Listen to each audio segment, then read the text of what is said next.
నమస్తే, welcome to our channel. నేను మీ పద్మావతి. ఈ రోజు నుంచి మన రెడ్ టీవీ భక్తిలో కళ్యాణం వస్తు అనే ప్రోగ్రామ్ అనేది స్టార్ట్ అవబోతుంది. అయితే దీంట్లో కళ్యాణం గురించి మరియు కుజదోషాలు అనేక సందేహాల గురించి మనం చర్చించబోతున్నాం. అయితే ప్రతి ఒక్కరూ వీక్షించాలి అనుకునేవారు ఖచ్చితంగా దీన్ని చూసి వారికి ఉన్న సందేహాలను ఖచ్చితంగా తీర్చుకుంటారని మేము కూడా మనస్ఫూర్తిగా కోరుకుంటున్నాం. అయితే ఈ రోజు మనతో పాటు ప్రముఖ జ్యోతిష్య మరియు వాస్తు పండితులు బ్రహ్మశ్రీ డాక్టర్ నాయకంటి మల్లికార్జున శర్మ గారు మనతో పాటు ఉన్నారు. అయితే ఆయనతో మాట్లాడి అసలు కళ్యాణంకి సంబంధించి కావచ్చు, మిగతా అనేక దోషాల గురించి కావచ్చు తెలుసుకునే ప్రయత్నం చేద్దాం. అయితే మీరు కూడా ఇక నుంచి ఈ కళ్యాణం మస్తు అనే ప్రోగ్రామ్ ని ఖచ్చితంగా వీక్షిస్తారని నేను కూడా మనస్ఫూర్తిగా కోరుకుంటున్నాను. నమస్కారం గురువు గారు. గురుగారు, యాక్చువల్గా కళ్యాణం అని గుర్తు రాగానే కుజదోషం గురించి చూసుకుంటూ ఉంటారు. అయితే ఇక్కడ అబ్బాయికి కుజదోషం ఉండి అమ్మాయికి లేకపోతే, లేదా అమ్మాయికి కుజదోషం ఉండి అబ్బాయికి లేకపోతే వాళ్ళు వివాహం చేసుకోవచ్చా? లేదు అంటే ఒకవేళ ఇద్దరికి కుజదోషం ఉంది, అమ్మాయికి కావచ్చు అబ్బాయికి కావచ్చు, అప్పుడు వివాహం చేసుకోవచ్చు అంటారు. అసలు ఎలా చూసుకోవాలి కుజదోషాన్ని? తప్పకుండా అమ్మ. ఓం శ్రీ గురుభ్యో నమః. చాలామంది ఈ మధ్యకాలంలో ఏం చేస్తున్నారంటే కుజదోషం గురించి చెప్పేటప్పుడు ప్రజల్లో చాలామంది కూడా కొంత భయభ్రాంతులు చెందుతున్నారు. భయభ్రాంతులు అంటే కుజుడు ఏదో చేసేస్తాడనే ఒక ఉద్దేశంతో చాలామంది కూడా భయపడుతున్నారు, పేరెంట్స్ కానీ పిల్లలు కానీ. అసలు కుజుడు ఏంటంటే ప్రమాదాన్ని సూచించే గ్రహమే కుజుడు. అంటే మంగళుడు అంటారు, అంటే మంగళకరమైన వాడే. కానీ జీవితాన్ని కొన్ని సత్యాలు నేర్పించేవాడు శనితో పాటు కుజుడు కూడా. అంటే ఒక వాహనాల మీద వెళ్ళేటప్పుడు యాక్సిడెంట్ జరుగుతుంది అంటే మనం అంత స్పీడ్ వెళ్ళకూడదని కూడా అర్థం. అది కుజుడు కారణం. రెండోసారి జాగ్రత్తగా మనం ఉండాలని అర్థం. చాలామంది కూడా కుజదోషం అనేది జాతకంలో ఉండే పెళ్లికి సంబంధించిన విషయంలో మనం కుజుడిని చూసినట్లయితే 2, 4, 7, 8, 12 స్థానాల్లో జన్మలగ్నం నుంచి కుజుడు ఉంటే దాన్ని కుజదోషం అంటారు.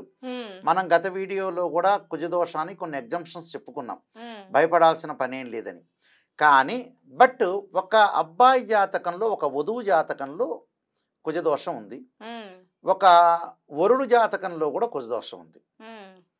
మరి వాళ్ళిద్దరు కూడా ఇద్దరికి కుజదోషాలు ఉన్నప్పుడు చేసుకోవచ్చా చేసుకోకూడదు అనేది ఒక క్వశ్చన్ ఇది.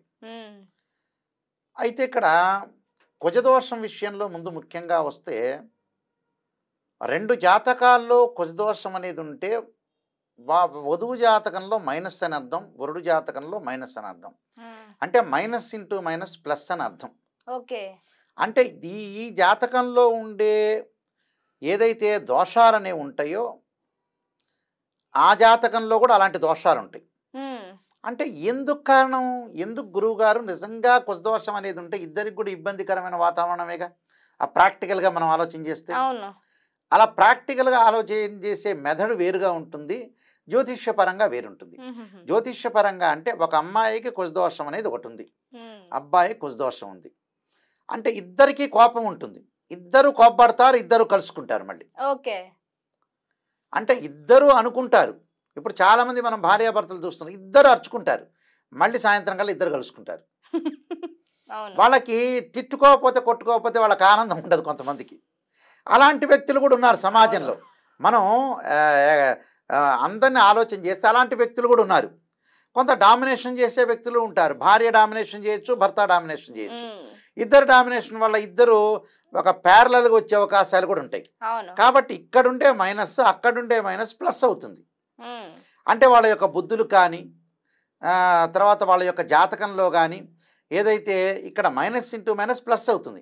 కాబట్టి ఇద్దరికీ ఒకే అనుగుణంగా ఉండాలి, ఇద్దరు ఒకే రకంగా ఉండాలి, ఇద్దరి యొక్క ఆలోచనలు కూడా ఒకే రకంగా ఉంటే సరిపోతుందని ఒక ఆలోచన చేస్తుంటారు. ఇప్పుడు కుజుడు వాహనానికి కారకుడు, ఆరోగ్యానికి కారకుడు, అంటే ఆరోగ్యానికి ఇంపార్టెంట్గా కారకుడు. ఇప్పుడు ఇద్దరికి కూడా ఒక వస్తువు కొనుగోలు చేయాలంటారు, ఇద్దరు కూడా పరస్పరంగా ఆ వస్తువు కొనుగోలు చేయగలుగుతారు. అలానే ఇక్కడ ఏంటంటే కుజుడు దోషం ఉంది అని అంటే ఇక్కడ మైనస్ ఉంటే అక్కడ మైనస్ ఇంటూ మైనస్ ప్లస్ అవుతుంది అని అర్థం. అంటే ఇద్దరికి కూడా బాగుంటుంది అని అర్థం. అందువల్ల ఇద్దరూ కుజదోషం ఉంటే వివాహం చేసుకోవాలని శాస్త్రం చెప్తుంది ఇక్కడ. కానీ ఒకళ్ళ కుజదోషం ఉండి ఇంకోళ్ళ కుజదోషం లేకపోతే చేసుకోకూడదు, లేకపోతే దాని పరిహారాలు చేసుకోవచ్చు అని కూడా ధర్మశాస్త్రం చెబుతుంది ఇక్కడ. కానీ వాళ్ళ నక్షత్రాలకి రెండిటికి ఉందా లేదా కూడా చూసుకోవాలి మనం. కొంతమంది ఏం చేస్తుంటారంటే కుజదోషం ఉంది అని అనుకుంటారు, వాళ్ళ నక్షత్రానికి కుజదోషం ఉండకపోవచ్చు. అలాంటివి కూడా ప్రత్యేకంగా కొంత అనాలిసిస్ చెయ్యాలి. అంటే కుజదోషం నిజంగా ఉందా లేదా, లేకపోతే ఇద్దరికి కుజమహర్దశ జరుగుతుందా లేదా, ఇద్దరికి కూడా చిన్నప్పుడు కుజదోషం వెళ్ళిపోయిందా. ఇప్పుడు మృగశిర, చిత్త, ధనిష్ట నక్షత్రం వాళ్ళకి ఈ ముగ్గురికి కూడా, ఈ 3 నక్షత్రం వాళ్ళకి కూడా కుజదోషం అనేది పెద్దగా వర్తించదు. 50% ఎగ్జంప్షన్ అయినట్టు. 2, 4, 7, 8, 12 స్థానాల్లో ఉన్నా కూడా. దానికి కారణం ఏంది, చిన్నప్పుడే వాళ్ళ కుజమహర్దశ వెళ్ళిపోయింది. వెళ్ళిపోయిన తర్వాత వాళ్ళకి పెళ్లి సమయానికి వచ్చేటప్పుడు వేరే మహర్దశ ఏర్పడుతుంది. అప్పుడు పెద్దగా ఎఫెక్ట్ అనేది ఉండదు, దాన్ని పరిహారం చేసుకుని ముందుకెళ్ళిపోవచ్చు. భయపడాల్సిన పనేమీ లేదు. ఇప్పుడు ఇద్దరికి ఒకళ్ళ కుజదోషం ఉండి ఇంకోళ్ళ కుజదోషం లేదు అనుకుందాం కాసేపు. సెకండ్ మోడల్, అబ్బాయి కుజదోషం ఉంది లేకపోతే అమ్మాయి కుజదోషం ఉంది, అమ్మాయికి అబ్బాయిలో ఎవరికోళ్ళ కుజదోషం లేదు, మరి వివాహం చేయొచ్చా అంటే ఒకళ్ళకి పరిహారం చేసుకుని ముందుకు వెళ్ళొచ్చు. ఓకే, ఒకళ్ళకి పరిహారం చేసుకుంటే ముందుకు వెళ్ళొచ్చు. నిజంగా ఉందో లేదో కూడా టెస్ట్ చేయాలిగా. టెస్ట్ చేసిన నిజంగా ఉందనుకుందాం, మనం చెప్పిన 13 నక్షత్రాల్లో లేదు ఆ నక్షత్రం కాదనుకోండి, నిజంగా ఉందనుకోండి, దాన్ని పరిహారం చేసుకొని ముందుకు వెళ్ళొచ్చు. వేదం అనేది పుట్టింది ఎందుకు, దాని పరిహారం గురించే. అవును, చాలా మంది కూడా ఏం చేస్తుంటారంటే బ్రహ్మ రాసిన రాతను ఎవరు చెరపలేదని అంటారు. అవును, అసలు వాస్తవంగా అది కాదు. బ్రహ్మ అందరికీ 193 దేశాలు అందరికీ కూడా చిట్టాపద్దుల్లా కామర్సులా రాయల. ఆయన బ్రహ్మ రాసింది ఏంది, బ్రహ్మ రాసిన రాత నేను మాత్రమే చెరపలేను, కానీ మీ యజ్ఞయాగాది క్రతువుల వల్ల, దాన ధర్మాల వల్ల మీరు యొక్క పూర్వజన్మలో ఉండే కర్మ ఫలితం అంతా తొలగించుకోవచ్చని ఆ బ్రహ్మే రాశాడు ఇక్కడ. అందువల్లే కదా మనం వెంకటేశ్వర స్వామి దగ్గరికి వెళ్ళేది, శ్రీశైలంకి వెళ్ళేది, తిరుపతికి వెళ్ళేది. ఎందుకు వెళ్తాం? చాలామంది కూడా ఏం చేస్తుంటా అంటే భగవంతుడు కర్మ రాశాడు, ఇది ఇంతే అంటే ఇంకెందుకు దేవుడి దగ్గరికి వెళ్తాం, ఈ వేదం ఎందుకు? అవునా? అవును, క్యాచ్ మై పాయింట్. అవును, అర్థమైంది కదా. కర్మ ఇంతే అన్నప్పుడు ఇంకెందుకు కర్మ, ఇంట్లో కూర్చోక దేవాలయానికి వెళ్ళటం ఎందుకు, దేవుడు వెలవటం ఎందుకు, ఈ అన్నమయ్య ఏంది, రామదాస్ ఏంది, ఈ మహావిష్ణువు ఏంది, పరమేశ్వరుడు ఏంది, ఈ వ్రతాలు ఏంది, ఈ పూజలు ఏంది, నోములు ఏంది? ఆ కర్మ ఫలితం తొలగించుకోవడానికే ఇవన్నీ భగవంతుడు ఏర్పరిచిన. వేదం కూడా ఋగ్వేదం, యజుర్వేదం, సామవేదం, అథర్వణ వేదం పెట్టిందే అందుకోసం.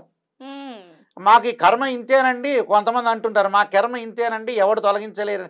తొలగించుకోకపోతే ఇంకెందుకు వెంకటేశ్వర స్వామి దగ్గరికి వెళ్తాం? అవును కదా. అవును, వెళ్ళేది భగవంతుడి దగ్గరికి వెళ్ళేది ఎందుకు, ఆ కర్మను మనం తొలగించుకోవటానికే. ఇప్పుడు బిచ్చగాళ్ళకి దానం చేస్తున్నాం ఎందుకు, ఆ కర్మ తొలగించుకోవటానికి. మంచి చేయడానికి పెళ్ళిళ్ళు, మంత్రాలు ఇవన్నీ ఉండటానికి కారణం ఏంది, కర్మను తొలగించుకోవడానికే. ఇదంతా వేదం అనేది ఆ బ్రహ్మ సృష్టించింది. వేదం అంటే ఋగ్వేదం, యజుర్వేదం, సామవేదం, అథర్వణ వేదం 4 వేదాలు కూడా మరి ఎందుకున్నాయి ఏంటంటే మన యొక్క కర్మను తొలగించడానికి మంత్రశాస్త్రం అనేది భగవంతుడు ఇచ్చిన శాస్త్రం. ఆ భగవంతుడు స్వయంగా నిర్మించిన శాస్త్రం అది. ఆ శాస్త్రాన్ని మనం చదువుకోవటం వల్ల మంత్రాలు, జపాలు, పూజలు, యజ్ఞయాగాది క్రతువులు చేసుకోవటం వల్ల తగ్గుతుంది. అందువల్లే కదా మన రామాయణంలో చూపించింది. అశ్వమేధ యాగం, పుత్రకామేష్టి యాగం ఎందుకు చేశారు? మన దశరథుడు పుత్రకామేష్టి యాగం ఎందుకు చేశాడు? ఆయన తెలియదా ఈ కర్మ ఫలితం? కొంతమంది అంటుంటారు చాలామంది, అబ్బా కర్మ ఏదుంటే అదే అండి, వచ్చింది కదా నోటికి వచ్చింది మాట్లాడుతున్నాడు. కర్మ ఎలా ఉంటే అలా అయితే ఇంకెందుకు కొంపలో కూర్చోక, అంతే కదా, ఇంకెందుకు దేవుడి దగ్గరికి వెళ్తాం? అన్నవరం ఎందుకు, శ్రీశైలం ఎందుకు, మంత్రాలయం ఎందుకు? కర్మను తొలగించుకోవటానికే దేవుడి యొక్క ప్రార్థన చేసేది. అది ఏ కులంలో అయినా ఏ మతంలో అయినా కూడా మన దోషం తొలగిపోవడానికి భగవంతుడి యొక్క ఆరాధన చేయడానికి కారణం అదే. మనం భగవంతుణ్ణి సేవ చెయ్యాలి, భగవంతుని ఆరాధన చెయ్యాలి. భగవంతుడిని చేయటం వల్ల మనం మంత్రాలు వినాలి, మంచితనం ఉండాలి, గౌరవించాలి, మాతృదేవోభవ పితృదేవోభవ అనుకోవాలి. అలాంటివన్నీ కూడా కర్మను తొలగించుకోవడానికి భగవంతుడు ఏర్పరిచిన శాస్త్రమే వేదం. అవును, అక్కడ మనం వేదాన్ని అనుసరించి ముందుకు వెళ్తే మనకు కర్మ ఫలితం అనేది తొలగిపోతుంది. అలాగా కుజదోషం ఉన్న వాళ్ళు కూడా దానికి అంగారక పాశుపతాస్త్ర రుద్రాభిషేకం అని, కుజ జపం అని, అంగారక హోమం అని ఇలాంటివన్నీ కూడా మనకు శాస్త్రంలో చెప్పారు. కాబట్టి అవి తొలగించుకొని ముందుకు వెళ్ళటం వల్ల మంచి జరిగే అవకాశం ఖచ్చితంగా ఉంటుంది. నిజంగా గురువుగారు చెప్తుంటే అలాగా వింటున్నంతసేపు కూడా నిజంగా అలా తేలుతున్నాం గాలిలోని నిజంగాను. ఎందుకంటే దోషాల గురించి చెప్తారే తప్పితే ప్రతి ఒక్కరు కూడా మన కర్మాల్ని మార్చుకోలేము అని అంటారు. మీరన్నది వాస్తవమే. బ్రహ్మ రాసాడు మనం ఎక్కడ చెరిపేయగలము అని అనేసి. మరి అలాంటప్పుడు ఎందుకని అందరూ బిడ్డ క్షేమంగా పుడితే మేము నడిచొస్తామని మొక్కుతారు. తలనీలాలు ఇస్తామని అవును. మొక్కుతారు. మరి అలాంటియన్నీ ఇంకెందుకు మొక్కడం? అవును. వదిలేయొచ్చు కదా! దానికి విలువ లేనట్టే ఆ! అప్పుడు. అలా అవునవును. కాదు. కర్మ అనేది తొలగించుకోవటానికి భగవంతుడే చేసిన అవును. సృష్టి ఇది. హ్మ్. మనం మంచితనంగా ఉండాలి, యజ్ఞయాగాది క్రతువులు ఉండాలి, ఓం నమః శివాయ పంచాక్షరి చేసుకొని భగవంతుని ఆరాధన చేయాలి, అవును. పితృదేవతల్ని చక్కగా కొలవాలి. ఇవన్నీ చెప్పింది ఏంది? భగవంతుడేగా. అవును. నిజమే నీకు కర్మ గురుగారు. అనేది ఎలా తెలుసు? నీకు భగవంతుడు చెప్పింది. ఆ హ్మ్. భగవంతుడే చెప్పాడుగా కర్మను తొలగించుకోవచ్చని. హ్మ్. భగవంతుడే చెప్పాడు కర్మను తొలగించుకోవచ్చని. కర్మని ఎవ్వరూ తొలగించుకోలేరు. ఇవన్నీ చెబుతుంటారు. అవును. మరి ఆ కర్మను తొలగించుకోకపోతే ఎందుకు తిరుపతికి వెళ్తాం మనం? నిజంగా అవును. శ్రీశైలం అంటే ఎందుకు వెళ్తాం? హ్మ్. మరి ఇంట్లో కూర్చోవచ్చుగా.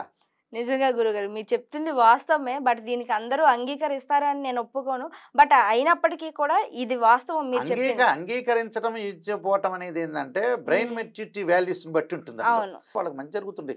తెలియని మంచి జరుగుతుంటుంది. హ్మ్. అలాగా. నిజంగా గురుగారు. ఇంత చక్కటి సమాధానాల్ని మా కోసం మాకు తెలియని ఎంతో సమాచారాన్ని మాకు అందించారు. ధన్యవాదాలు గురుగారు. నమస్కారం మాకున్న అండి. మా ప్రేక్షకులకి నమస్కారం. అందించినందుకు.